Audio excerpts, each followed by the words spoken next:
Ассалаумағалейкум пысықтар, қалдарыңыз қалай? Үй іші бәрі жақсы ма? Егіншіліктеріңіз бәрі жақсы ма? Менің де жағдайым жақсы. Егіншіліктеріміздің бәрі де аман. Ал ендеше видеоға кеттік.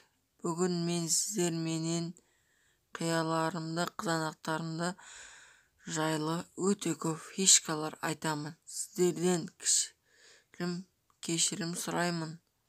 Мен дүмбіл менен қиярдың еккенін сала алмадым. Салсын десеңіздер, пікірлеріңізді жазыңыздар. Помидорды негізі ретімен түсірдім деп ойлаймын. Шаруасы қатып қалып, не істерін білмей жүрген шығар. Бізде мотоблок дейтін бар. Сонымен екі бетін жақсылап жүру керек. Сосын екі бастарын ашып қойып ауа бергеніңіз дұрыс.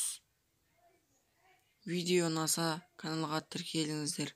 Себебі алда базарлардың бағасын түсіремін.